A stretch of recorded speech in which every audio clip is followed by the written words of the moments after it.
Acquisition of the command module.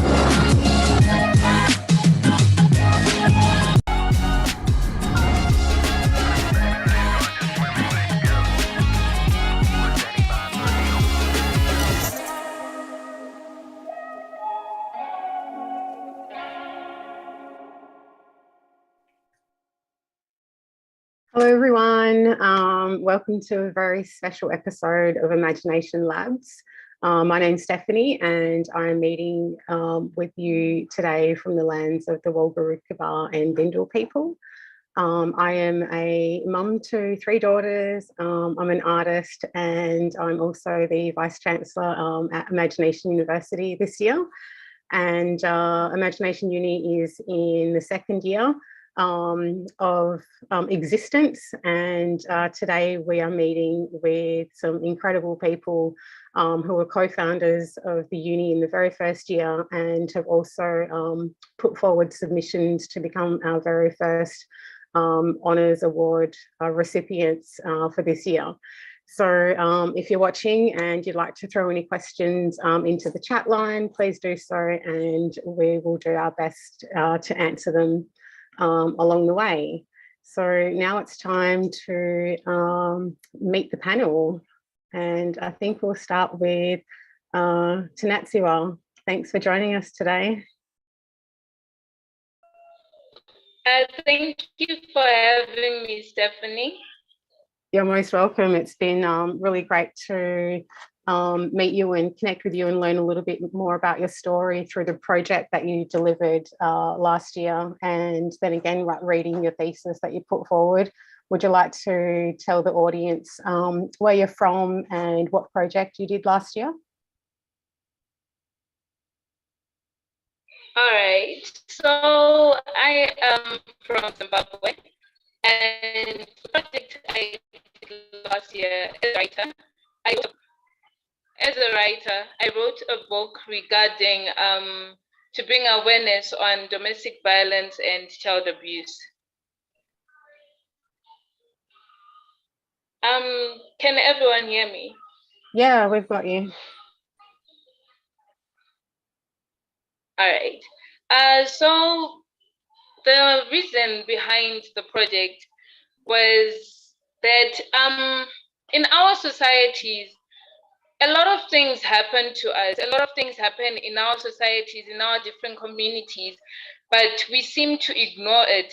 For example, if I fight with my brother, my neighbor would say that it's their problem, let them deal with it. The next person would say it's their conflict, they will deal with it on their own.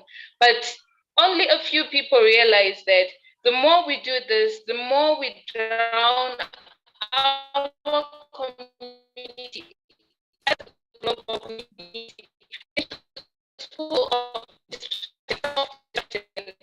So I feel like abuse and affecting us. Most of the people in our communities seem to not address this major issue. So there is a singer here in Zimbabwe called Inaugural, and she sang this song called Chitima. The song is a song that shows a mother, a crying mother, who is addressing the issue, telling her husband that, is this the love that you taught me? Is this the way that we should be behaving? And the child who's constantly crying, constantly seeking his father's attention, but instead is getting beat up. And the first time I heard this song, I actually cried. And I thought to myself, if this song could actually make me feel this way that I have felt, what about if I try to reach out to my community in a different way as a writer? What type of change would it bring to my community? And so I decided to write a book called While We Cry, which is a translation of Tichichema in Shona. And so this book, the main character, her name is Portia. She is a woman of strength, a woman who seems to be independent to everyone else, but instead is vulnerable, mainly vulnerable due to the love that she thinks is love, the love that she says means she has to endure the pain, she has to endure being beaten up, and whereas she is slowly dying inside because of what is happening in her family. And so I tried as much to make it a compassionate book so that a lot of people can try to be reached out to. A lot of people can feel the emotion that I was targeting with the book. And so far I have gotten a lot of positive responses on the book. A lot of people from my community have actually come to me forward to me with an idea to actually form a club, which is called I Can, because I can be the start of any sentence. I can sing, I can write, I can dance, I can do anything. And this club would mainly deal with youth empowerment because the saying goes, catch them young. And with this project, I actually tried to make it not a project for the people, but a project of the people for the people. So I tried as much as I can to involve the community. And besides the book, we decided to do campaigns. Recently, we did campaigns on domestic violence, child abuse, and peaceful conflict resolution. So for those campaigns, a lot of children in children's homes, especially because of the COVID-19 virus, have been sitting idle with nothing to do, nothing to entertain them. And so I thought to myself, what if we try to go and engage with them? So we actually formed the I Can Club, and we went to one of the children's homes near my community. Then we went there and we spoke to the children, and they actually made posters bringing awareness to the effects of child abuse and the effects of conflict resolution is not peaceful. So from my side, I can actually say that my project turned out to be a huge success, and it did not actually.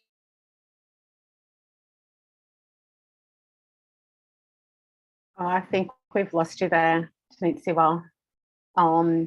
But I know a little bit of your story and why you put forward this book as well. And I think it's really incredible that you're wanting to bring more awareness. And it's a great example of how connections are formed. So listening to a song and then writing a book about it is another way to connect people with it.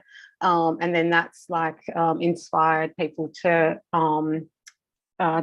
form a club or an organization with you as well. So we'll swing back around, but I just want to say that I love that you shared with us that you've always seen and realized the importance in writing and how it's not only helped you get through some of the process, some negative emotions, but also that you can use it as an avenue for change by bringing benefits to others as well. Let's jump to Rebecca. Would you like to introduce yourself to the audience and tell us a little bit about your project last year? Sure. Hello, everyone. Good morning, good night, good afternoon for everyone that is here. My name is Rebecca Lissa. I'm 18. I'm from Brazil, specifically Brasilia, which is the capital of Brazil.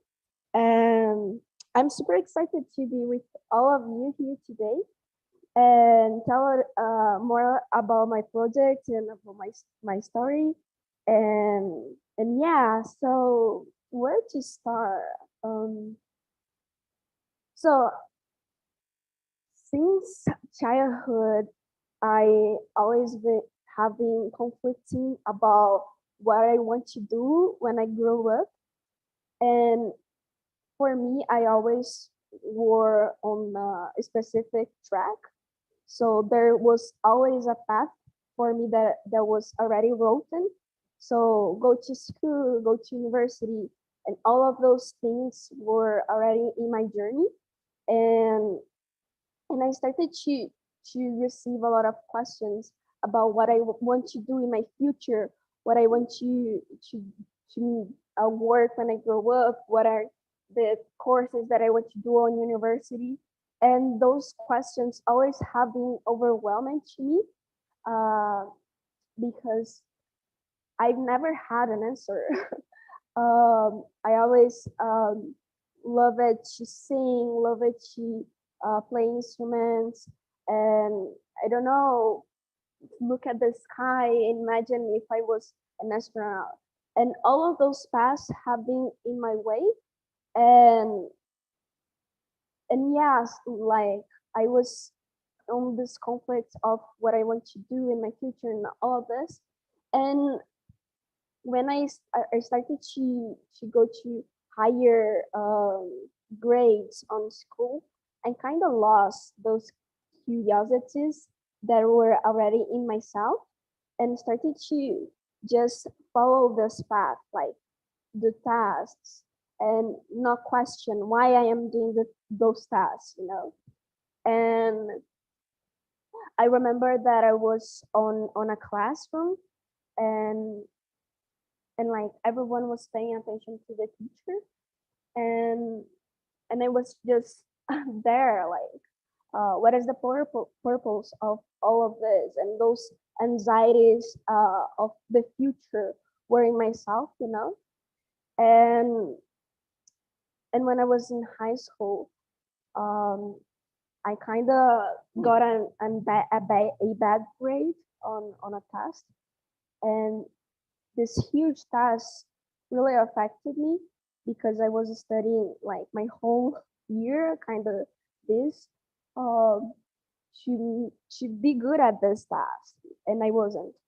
And in, inside this frustration were hiding a lot of other things, like why was I so upset because I got a bad grade? And in reality, I was putting my identity on subjects that were external to me and not really what I am as a person. So I was just seeing that if I got a good grade, I was a good person and I would have success in the future. And I was on a good path, I was in the right path, and all of this. And when I got something opposite to it, my identity, like my identity, always also conflicts with this. So I heard a phrase that really was touched me and resonated with me. Uh, this person said to me that school is so unfair to the youth, to this generation, that makes you think that you are great. And like when I heard this, I realized that, oh, so I am actually on an educational system. And this system is all of this. Like I have to study to the task, not to learn, but actually to memorize things to get a good grade. I'm like studying for this final year exam, not because I'm excited, but because I need to, I have to. And there's no choices within my life that makes me pursue my curiosity, my own interests, and all of this. And this like was a click for me. And I saw that everyone in my surroundings was like this too. Like there's no collaboration. Why am I feeling that all of my friends here are my competitors? Uh, but in reality, we could help each other. And those internal beliefs were starting to emerge in myself and really reflect on all the system that I'm involved in. Like, what can we say about capitalism, for example?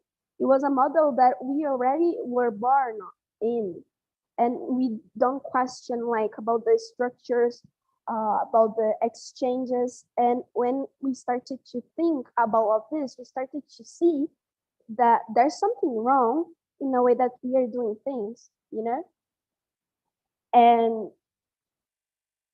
And when I say in the beginning that I was so overwhelmed about all those questions about my future and all of this, in the same time, when I started to think about the educational system, I met a few young people that were doing like intentional things, like extracurriculars that they really are passionate about. They're doing extracurriculars that they have meaning. For example, here we have Tanisha, I don't know if I said your name correct. She said about how she found her club and all of this, and I didn't have access to this kind of information that, oh, I could found a club, oh, I could do something that really is meaningful to me.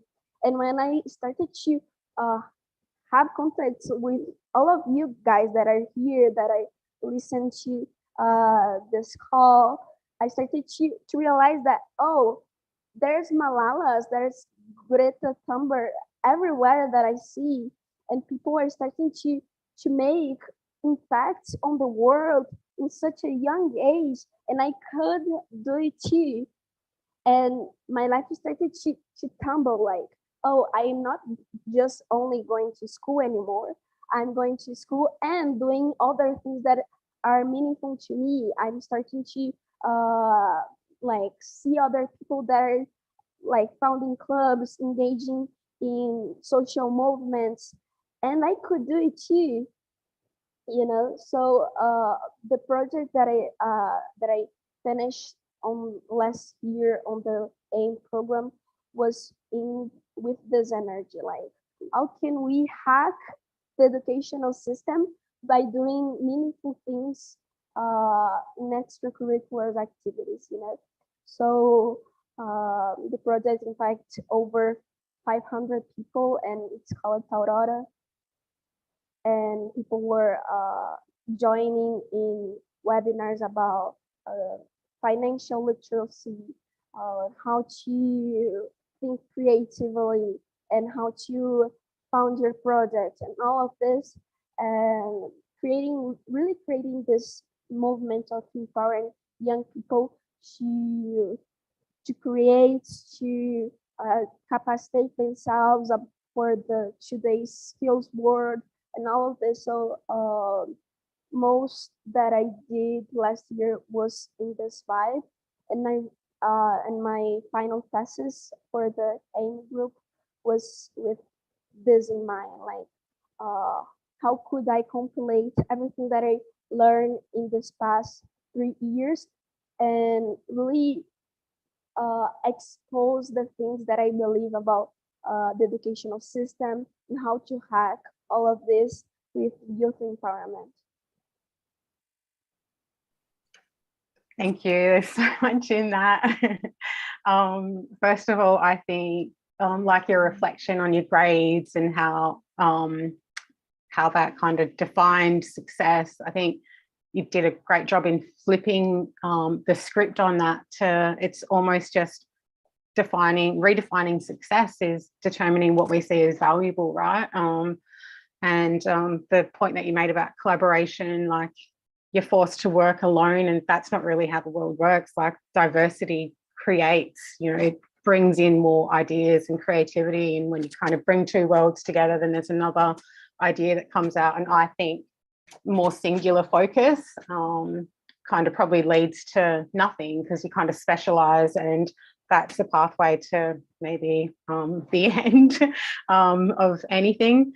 And yeah, just understanding that young people can have impact on the world and they can create change. And I think our role that we have together is determining what things are inside and outside of our control, and then in a healthy way trying to design solutions around that as well. And thanks for being a part of it and bringing your story forward with your thesis in a really creative way as well for other people to connect to that, because public speaking and saying things that are not what majority of people are thinking is sometimes a really scary thing to do as well. But when you put it out there, you find that a lot more people connect to it than you think, and you're not alone in this way of thinking as well. So thanks so much for sharing that.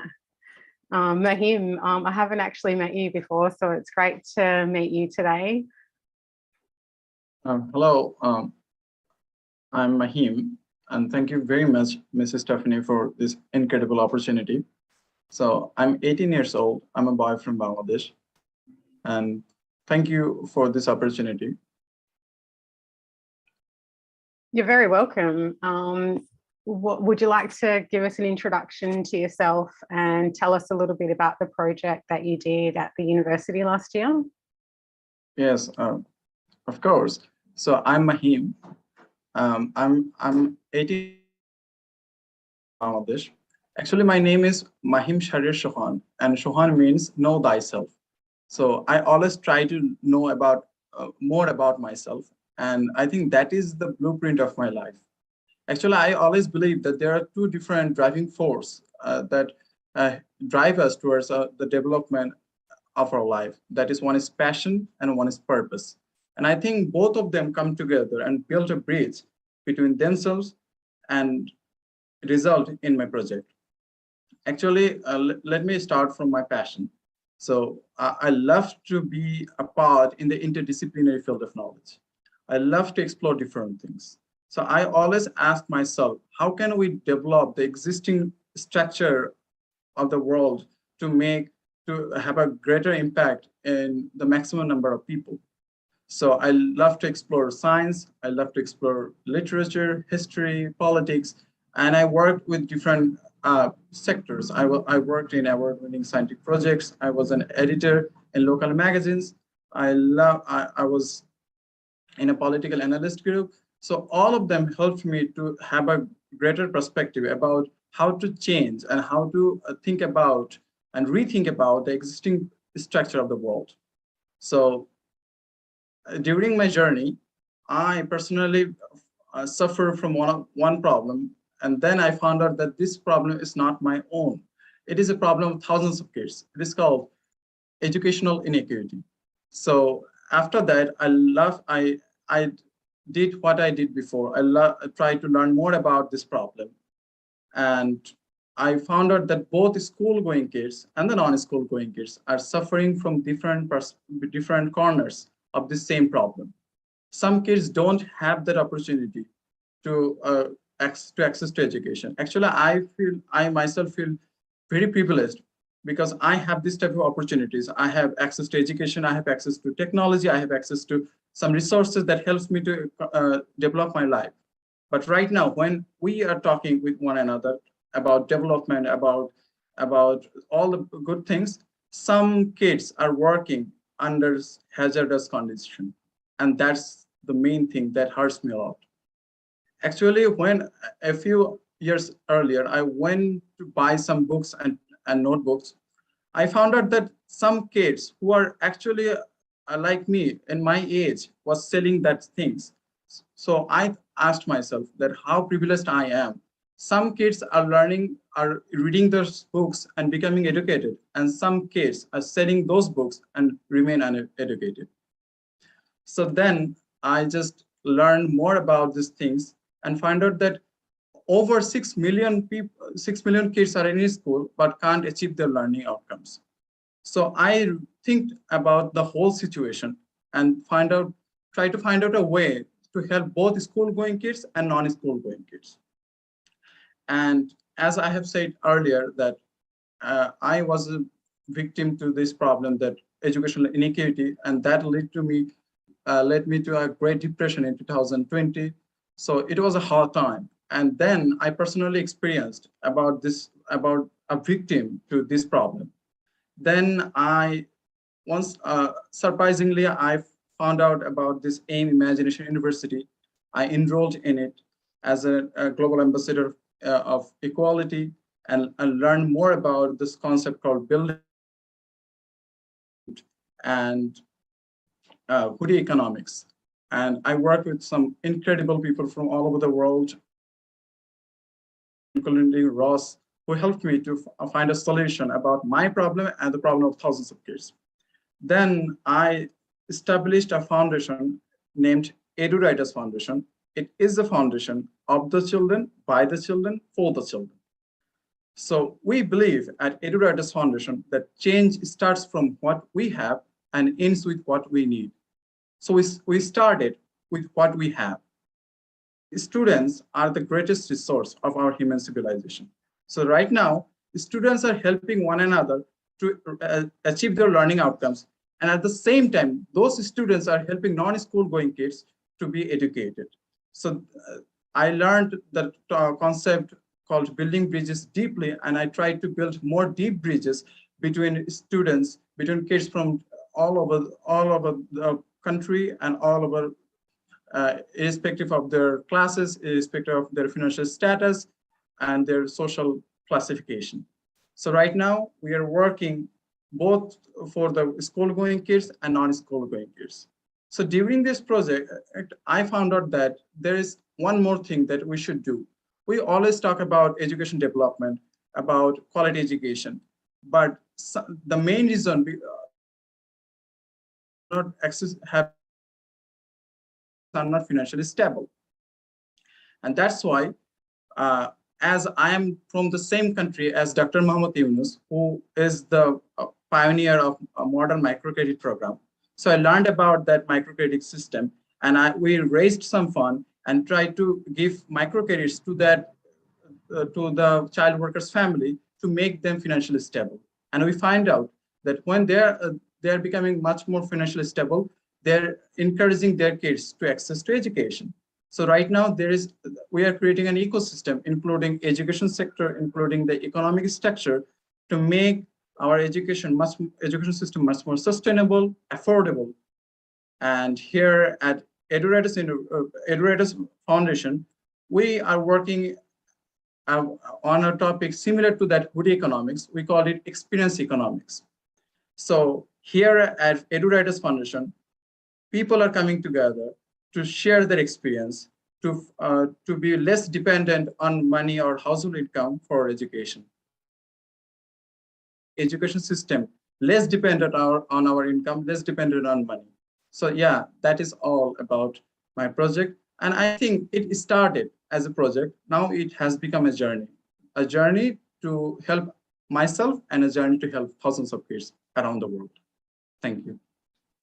I think you have an incredible mind. Like, I've read a little bit about your story, what you shared through your interview, and how your dad introduced you to books like really early, and how you explained like everything between life and death when we enter the world alone and we leave alone, and everything else is building bridges in between.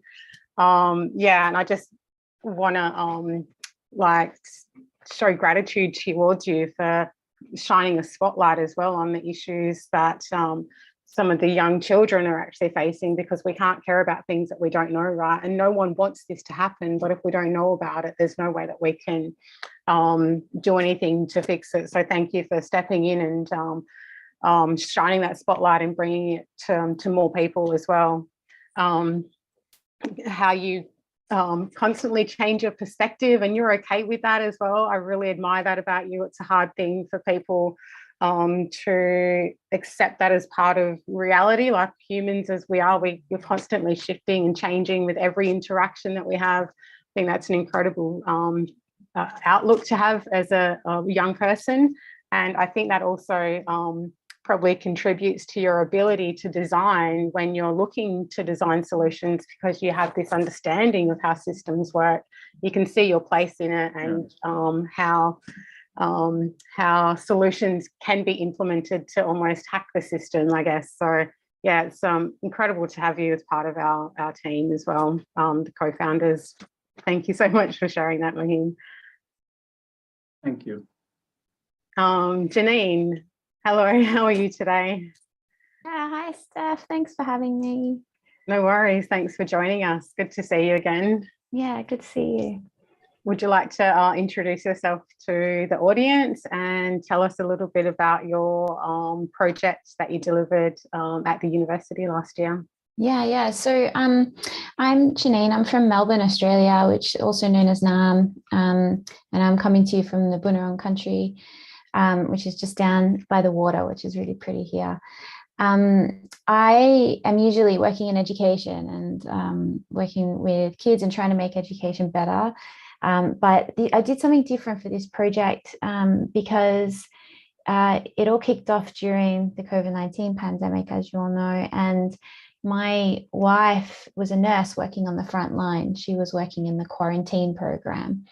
And it was pretty great for her to feel like she could be of service, because I know a lot of people felt pretty helpless and powerless during that time.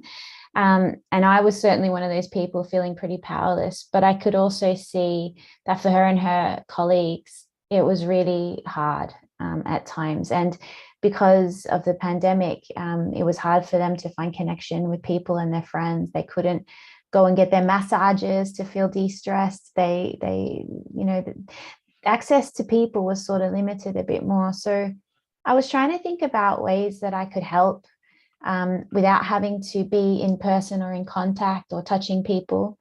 So I am a Reiki practitioner, and it's a form of energy healing. And it's something that you can do by distance. I can, and sorry, I'm laughing, guys, because Rebecca's having a freak out, excited moment, which is really fun to watch. And yeah, so this energy healing can be done by distance, which is actually really perfect when you're in a pandemic and you can't be near anyone else.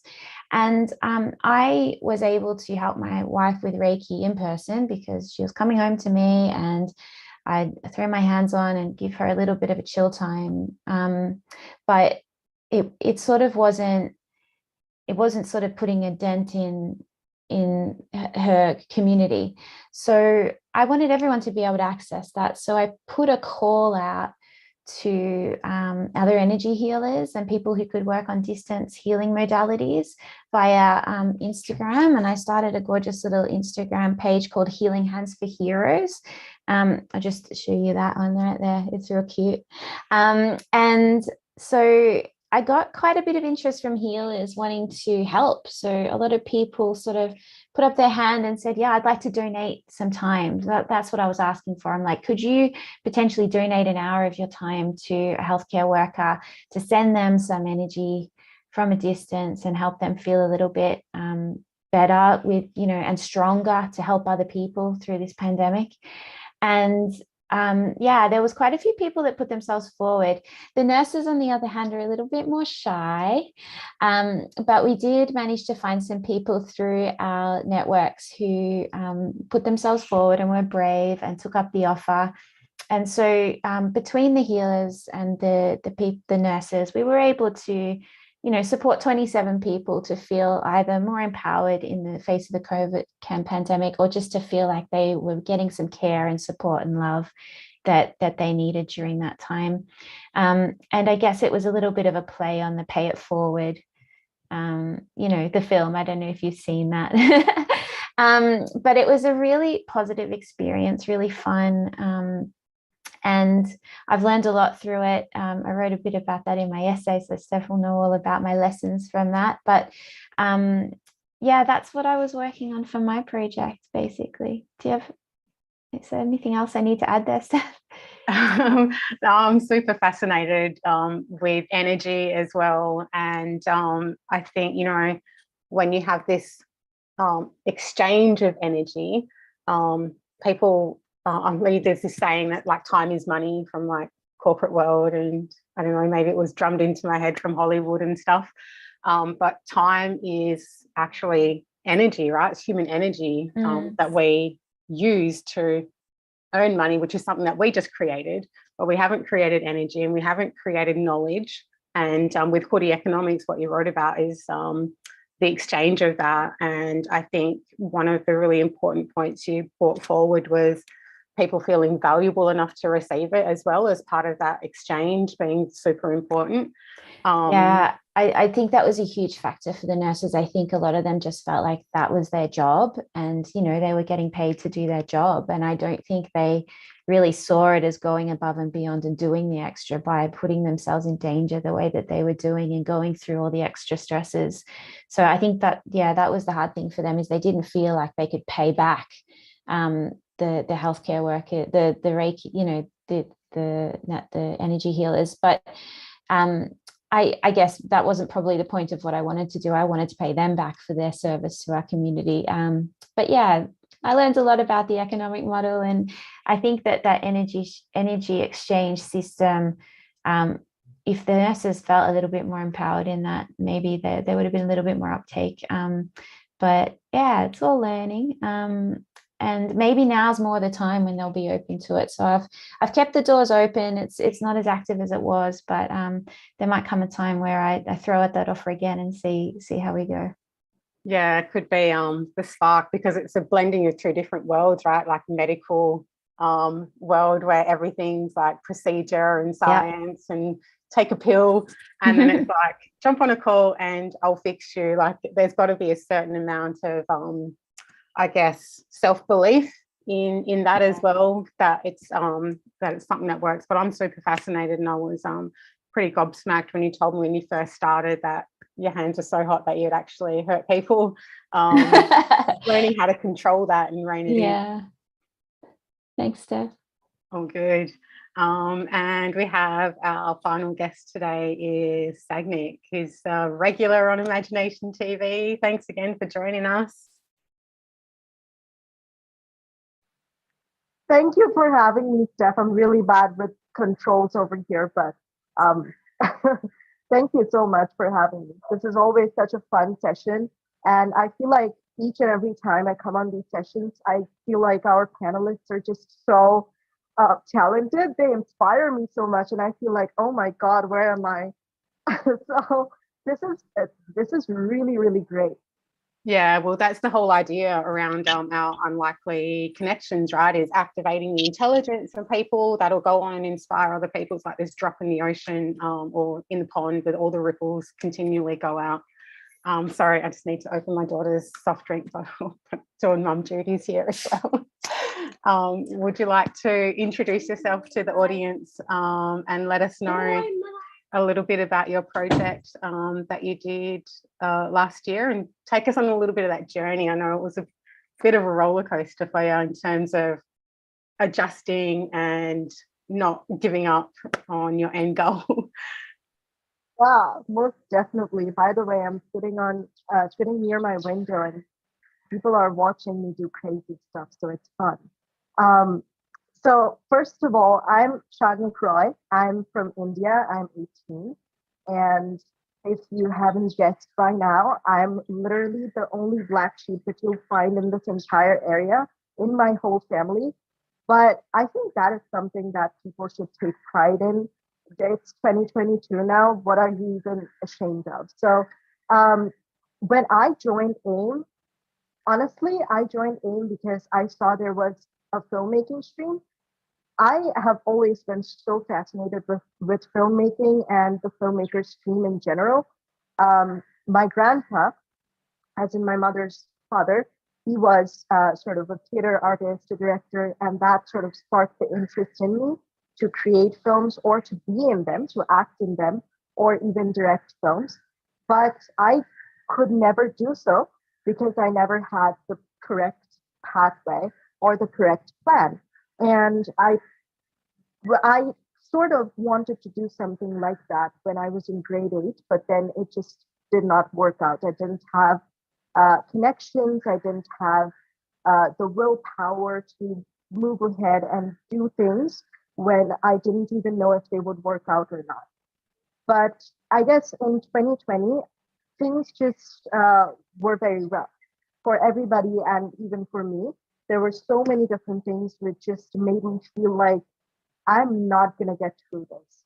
But I suddenly came across AIM, and I felt like this was it. I am going to do this. I'm going to take the risk. and I'm going to make it happen. So it was a 10-month journey, and I still feel so shocked that I started working on my project towards the end of May, when it actually, like, the whole journey started off in January, and I started off at the end of May. I was figuring out throughout January to May, what was I doing here, how to move forward, whom to connect with, or like, what even am I supposed to do? So when I really was in that phase, I felt lost. I was like, am I supposed to be here alone, doing this alone? I couldn't even imagine that this was such a big thing happening, and I was doing this by myself. And then I realized it's just about the perspective. Honestly, you're just not alone. It's your road. Imagine you're walking on a road. It's your road. But just beside those roads, there are multiple other roads where other people are walking on. So you're technically not alone. You're walking your journey, but there are other people surrounding you. And it's all about that perspective. All of the different perspectives are true. You cannot just let go of one and then hold on to one. So that was when I actually started working, and I realized that I'm not alone. I just need to figure out, where are these people who are going to be a part of my journey. Excuse me, this is very noisy. But yeah, so that is when I started building connections with people that I did not even know would be a part of this journey, would be intrigued to be a part of the journey. And I didn't even say what my journey was. See, I keep on forgetting. So I created a film which was based on mental health in the LGBTQ community. And I feel like it's very important to mention that over here in India, both of these topics are not really spoken about. If you go up to someone saying, hey, I'm feeling a little depressed, they would be like, oh, you're just hungry. Go eat something and go to bed. Like, that is literally what they know about mental health. People are talking more. People are exploring more about it. That's very true. But there's still like a lot of stigma around these two topics. And like I said, right at the beginning, I'm the black sheep. I always had this fascination of working with things that did not seem easy. And so I thought, this is it. I'm going to work on this topic because I felt a close connection to this topic. And I feel like I should mention this right now. Honorable mentions, my best friend and another really good friend that I met online. Two of them became the creative head for this project, and they actually helped build the team and also create the props for this whole thing. And I feel like this was such an innovative project for me because initially I thought I would do animation only. But creating a 14 minutes animation film seemed next to impossible in such a short time, like May to November. And so I took the risk. You know, I did not know if this was going to even work out, but my course coordinator, Will, suggested that we should also like try to implement live action, which seemed very tricky because I'm here in India and the people whom I'm working with, they're either like in USA or in South Africa or in UAE or in New Zealand or in Australia. So like from everywhere. So I was like, how is this going to happen? So I got lost again. I was like, is this going to work out? Is this not? And whenever I feel lost, I really just don't have anybody else to speak to because the only person that I would ever walk up to with these problems was my grandpa, who passed away in 2020. So yeah, I was like, this is my time. I'm gonna have to give myself a TED talk. So I pretended that I was in a talk show. I was interviewing myself and I tried to figure out the answers to my problems, and I did. And I realized that it has to be a wild shot. It has to be a shot for the moon. Like, even if I miss, I have to go for it because you just have one life. if you're just gonna waste it thinking whether it's gonna work out or not, it's all gone. So I was like, let's do this. So I started talking to people, and I sort of realized that, hey, the voice actor for the main character in the film, he was actually a really, really good actor. So I suggested that he could help us with it. And he said, yeah, sure, I could try. And I was like, okay, this is working out now. So the voice actor did the acting as well as the voice acting, and the rest of the people, someone did the narration, someone did the video editing, someone did the audio editing, and all of that because they were passionate about this. All of that because they thought this was my passion project and they want to be a part of that passion. Even though we come from different backgrounds, come from different places, it is so cool that we get to bond on topics like these and projects like these. And when the film was done, it wasn't like the entire film, but it was near about like 5 minutes, a 5-minute trailer. I wouldn't even call it a trailer. You don't have 5-minute trailers anymore. I would call it like an introduction video to the film. And the story is sort of unique. I don't want to waste a lot of time. I'll be really, really quick. I talk a lot. So the story is sort of unique. A guy sort of goes through a lot of bullying throughout his life because he's a part of the LGBTQ plus community, and that affects his mental health a lot. And when he is on the verge of a mental breakdown, he's taken to a hospital where he's treated through art therapy. And when he is in those like art therapy sessions, he paints a picture. And all throughout these days when he's painting the picture, he is sort of in a trance. He doesn't even know what this trance is, but that in that trance, he just paints. And once the painting was done, he was completely out of that trance. And eventually he started to get better. And this is where the story actually starts. Like, this is the portion, this introduction was actually the portion from the end. You're getting the end first, and then you're getting the beginning. And in the beginning, this guy is sort of trying to figure out, how did I get better? How did my mental health slowly start taking a turn? And then he walked up to that picture and he realized, I painted this picture, but I don't remember a single thing about it. What was the inspiration? Why did I paint this? What is the story behind this? And that is when he sort of starts to communicate with the picture, and he's transported to another world. And that world is inside his head. And he sees, as like a viewer, all of the things that happened while he was painting the picture in real life. And this world in the brain is the animation part, right? So the rest of it, whatever we saw just now, all of that was live action, and whatever happens inside the head is animation.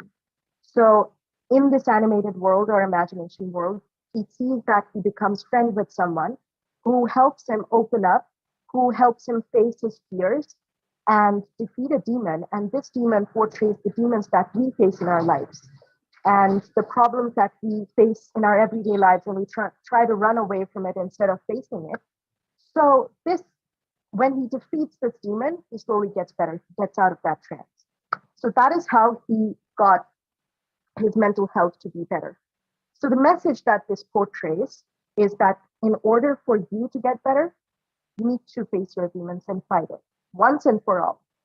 So that was the project that I worked on. And now that it's done, I feel like a lot of time has passed after that. And I sort of even lost contact with people who worked in this project, and I felt really, really bad. But I contacted them a few days back. I apologized for not being in contact. Life comes in the way sometimes. And I told them that I was ready to sort of take this to the next level. I genuinely don't know why do these ideas keep coming to me right when my exams are about to start, but I guess that's how it is, you know? So I was like, do you want to be with me on this journey? Because I love to call everything a journey because there's always such a roller coaster going on everywhere. So they were like, yeah, sure, I'll definitely be interested. So I was like, cool.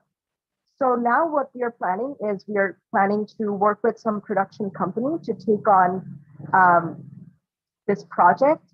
And we are moving forward with it. I'm still writing down the rest of the film, and it's going to be really an interesting journey.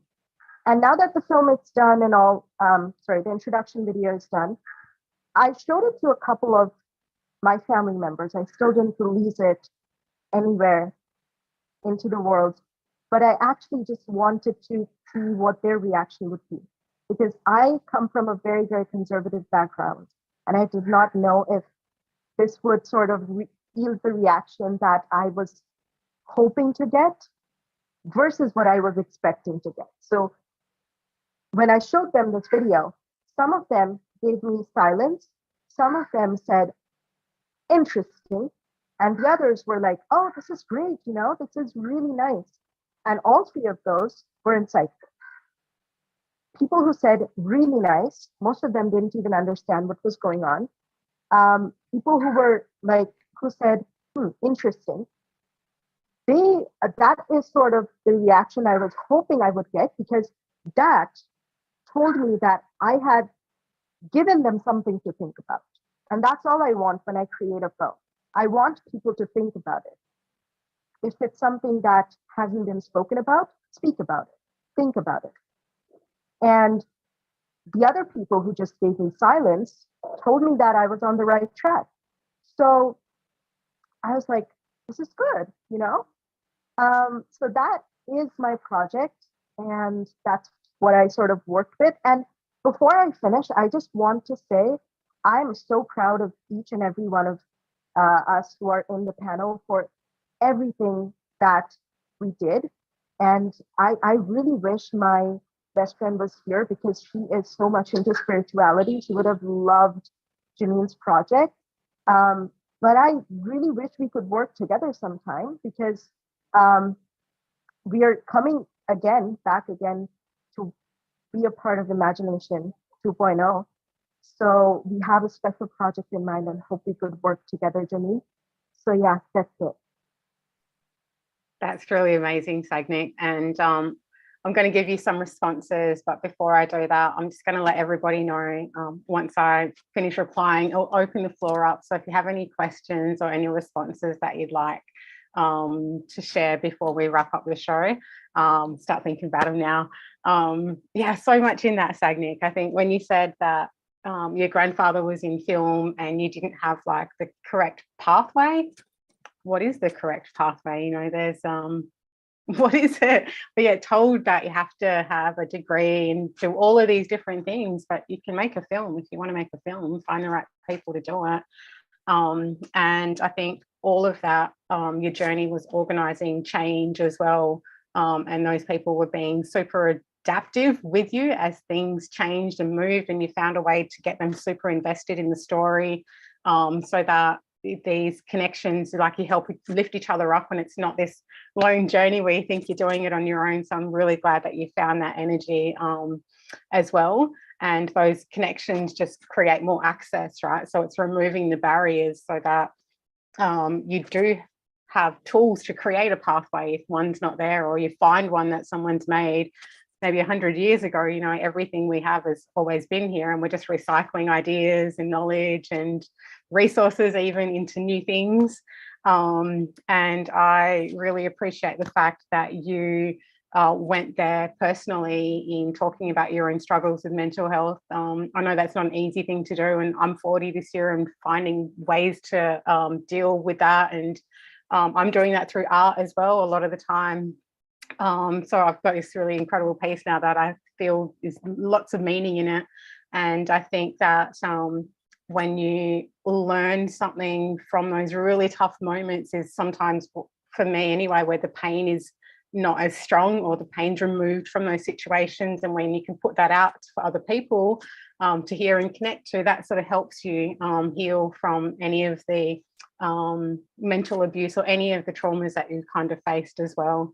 And like the big idea that you had for like a 40-minute animation in 4 months or something, I think like that's necessary to have that moonshot, I think you called it, is like that big vision that you want to go for. Because I think, you know, the way that imagination works is that you've got to have that big vision to even get a small amount of change. Like in actual reality, like you get a 5-minute, but you would never have gotten there if you had, I'm going to do a 5-minute video, maybe it turned into 30 seconds. So keep dreaming big, and thank you so much for sharing with us, and good luck with pitching your project out to a production group, and I hope we see it somewhere on the big screen really soon.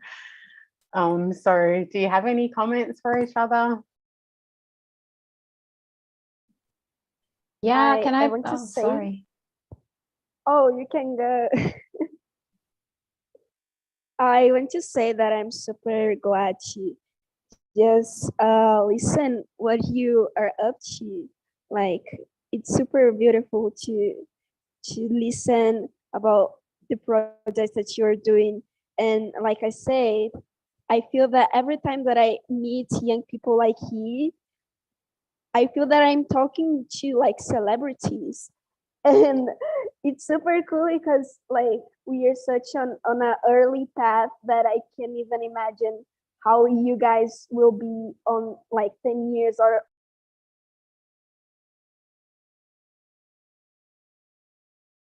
Oh, we've just lost your audio, Rebecca. You just pressed okay. mute. Sorry, I was just finishing saying that I can't wait to see your journey, guys.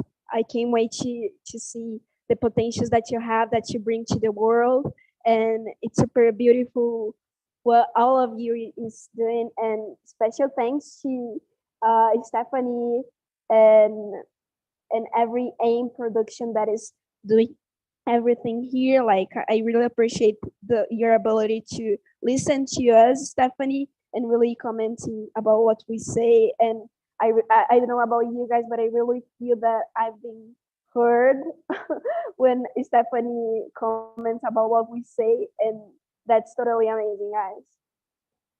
You're so welcome, Rebecca, and I'm just super grateful to be able to learn from you as well. It's super valuable to me. Janine, over to you. Yeah, I can't even imagine how mind blown you must be, Steph, to have listened to so many more of these stories, because hearing what everyone's done is unreal. I think there's some really crazy, unlikely connections coming out of this session alone. And like Sagnik, I'm totally keen on making a film with you. That would be the best fun. It's just so brilliant, like to see so many young minds coming together and doing some crazy wild things. I mean, I'm a bit older than you guys, but like, wow, what's going on here? Congratulations to everyone. And I just can't wait to see you guys all sparkle into your futures. Thanks for sharing. That was so nice. Over to you, Mahim.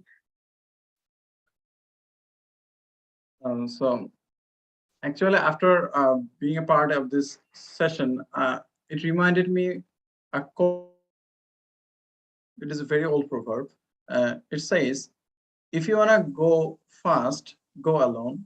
If you want to go far, go together. Want to go far, and that's why here at IMAGI-NATION University, we are going towards the future together. And I think that is the main thing that I have learned at IMAGI-NATION University, the importance of unlikely connections, the importance of building bridges. Today, I think after this session, our life will not be the same as before. After this, in this session, we have learned so many things. We have built bridges between our past experience, other people's experience, and our new way of viewing the world. So I think we have built so many bridges within our mind and outside our mind. So thank you for this opportunity. It is only the first step in the future. I look forward to work with all of you, and I'm super excited to see what future holds for us. Thank you. Thank you, Mahim. Well, we'll be creating it together. So yeah, awesome. Thank you so much. And Tanitsua, over to you.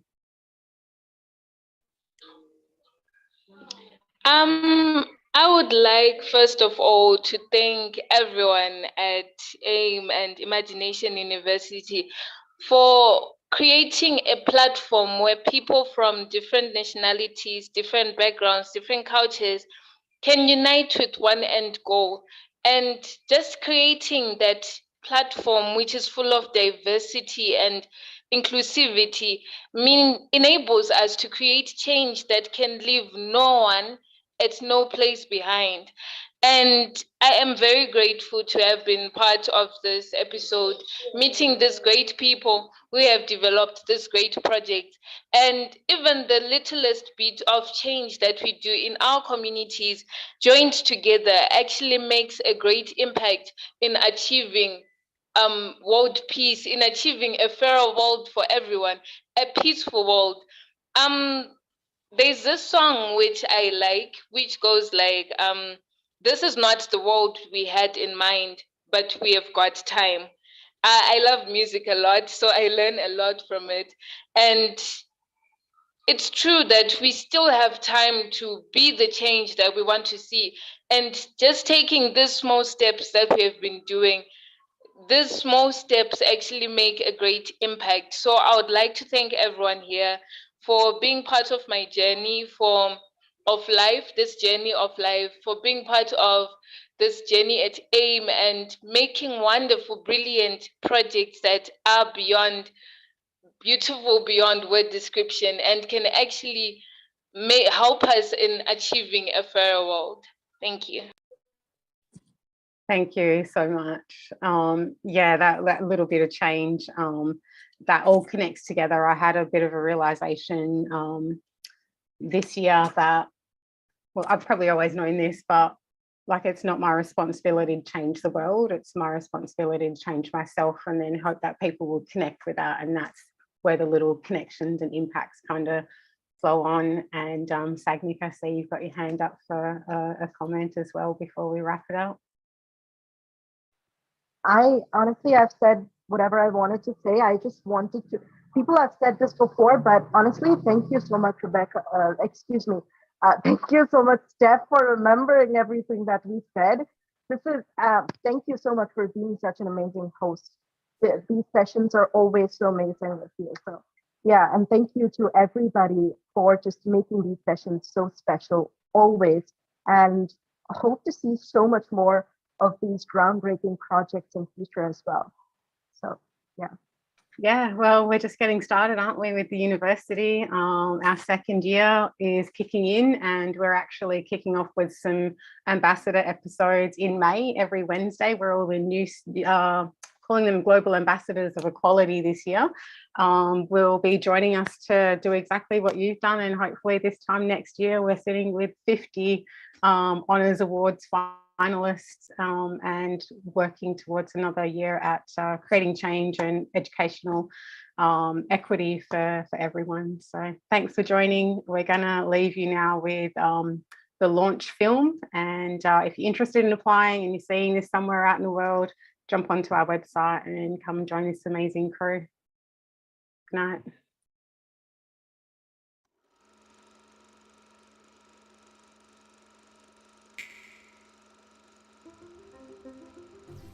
Let's imagine what a free and just world looks like. Let's imagine a university free for all, with no paywalls to higher order thinking for anyone, anywhere. Let's imagine a social network for good. A bridge for us to come together and redesign the way the world works. Let's imagine what happens when we tell the kids at the back of the class, we see you. There is a generation of kids just like you.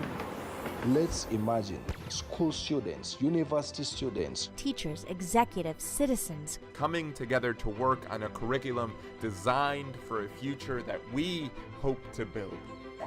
Now imagine. It's happening right here. And you're invited. Welcome to IMAGI-NATION University, brought to you by AIM, the Imagination Factory. Applications are open now.